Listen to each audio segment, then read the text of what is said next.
Olha aí, meu amigo, o senhor deputado federal Gilberto Nascimento, do PSD lá de São Paulo, que é o novo líder da Frente Parlamentar Evangélica lá no Congresso Nacional, ele falou o seguinte a respeito do governo Lula. Deu uma entrevista aqui para o pessoal da Carta Capital.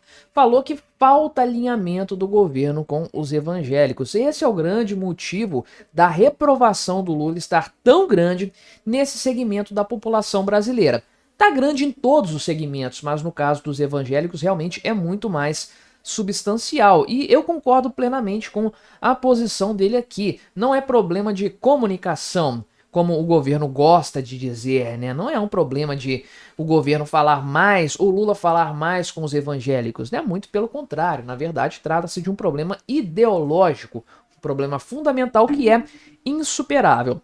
Essa é a grande verdade, né? Inclusive, essa análise é feita para além da questão religiosa, da questão evangélica, né? A queda na popularidade do Lula, o próprio pessoal da Folha de São Paulo questiona se ela é conjuntural, ou seja, uma coisa de momento, das circunstâncias, ou ela é estrutural. Pois é, uma coisa mais duradoura. Vamos conversar sobre isso aqui.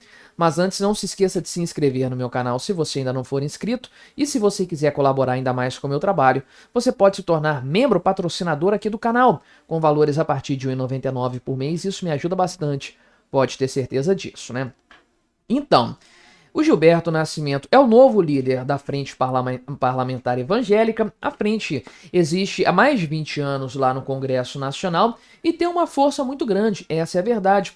A população evangélica no Brasil tem crescido bastante e o povo evangélico é muito melhor do que o católico nesse sentido, de eleger representantes da religião, das ideias religiosas deles, né? Tem vários pastores e, sei lá, bispos, apóstolos, coisas assim, que são eleitos para o Congresso Nacional, né? No caso de lideranças católicas, padres e bispos, é mais complicado também eles se candidatarem. Tipicamente não é permitido, né? Então é uma situação também diferente. Agora, essa frente parlamentar é forte no Congresso Nacional e ela tem pautas que são muito bem definidas. Pautas que geralmente são de costumes, né?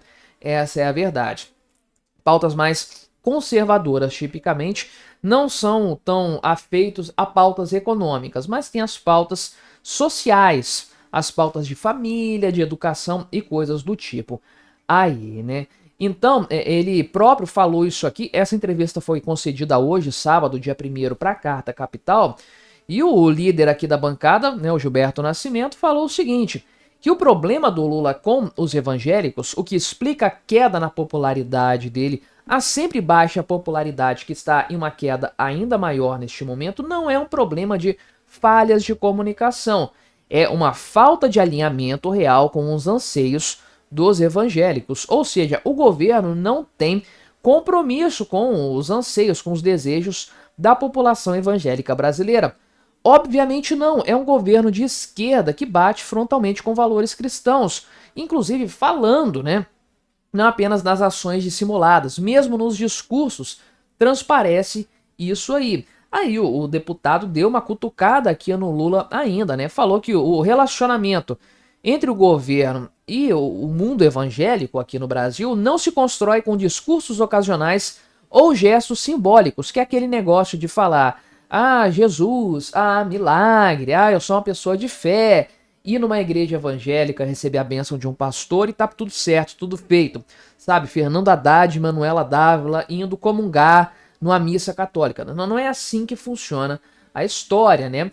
Teria que ter ações concretas que respeitem os princípios e valores dos evangélicos. Só que isso aqui, meu amigo, realmente fica difícil de acontecer no governo Lula.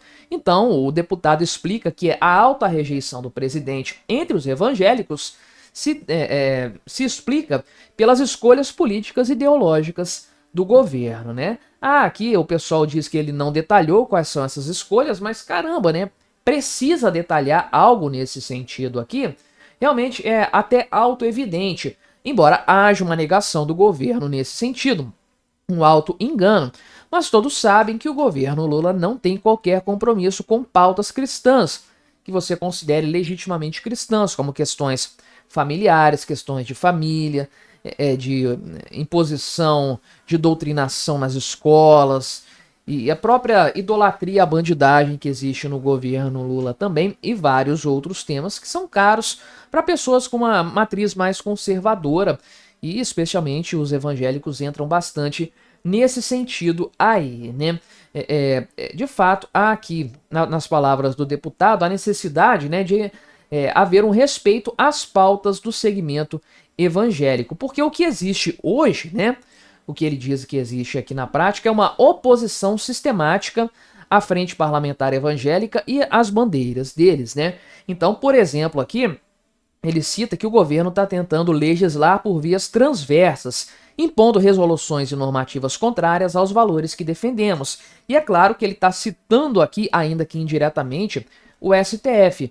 O governo indo para o tapetão do STF para liberar aborto, liberar entorpecentes, liberar uma série de outras coisas também que não são votadas no Congresso Nacional, não são colocadas para debate e que, se forem, não serão aprovadas. Porque os congressistas são representantes do povo, o povo brasileiro não quer essas coisas. E aí o que o governo faz? Usa de outros meios, outros subterfúgios, para conseguir aprovar as suas vontades ideológicas que chocam totalmente com as vontades dos evangélicos, os anseios dos evangélicos. O que acontece a partir daí?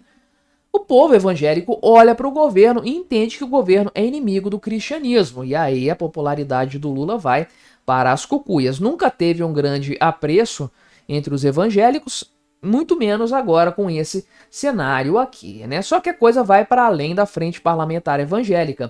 Essa análise aqui do pessoal da Folha de São Paulo traz a avaliação da queda na popularidade recente do Lula, o despencar dessa popularidade aqui, né? Então eles explicam que há duas interpretações possíveis a partir daí. Uma é a conjuntural, que é o aumento do preço dos alimentos, que tem uma série de fatores envolvidas aí, né?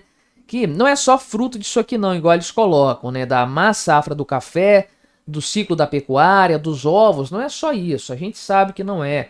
Principalmente a alta do dólar, que é a culpa direta do governo Lula. Mas vamos passar batido por isso aqui, até porque eles citam en passant esse ponto, né?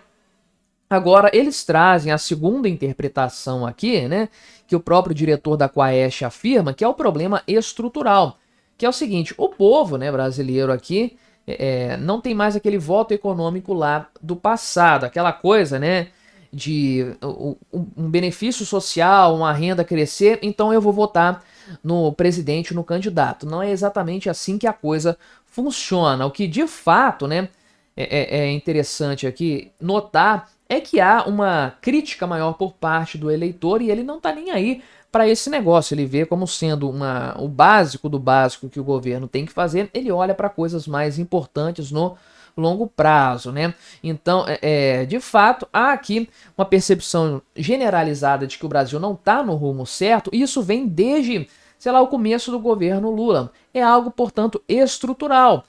Com alta de preços, queda de preços, alta do dólar, queda do dólar, essa percepção continua de forma generalizada. Então o grande problema do Lula não é falta de comunicação, não é a falta da matéria, da novidade, dos dados chegarem ao público, chegarem ao votante. Não, não é nada disso. O problema do governo Lula é na mensagem que é transmitida. Os evangélicos não compram esse barato porque eles não confiam no Lula e sabem exatamente qual é o problema dele, e isso se reflete em outros setores, em outros fatores também. Mas me diga aí o que você achou da minha análise, colabore com o nosso debate, se inscreva no meu canal se você ainda não for inscrito e até a próxima.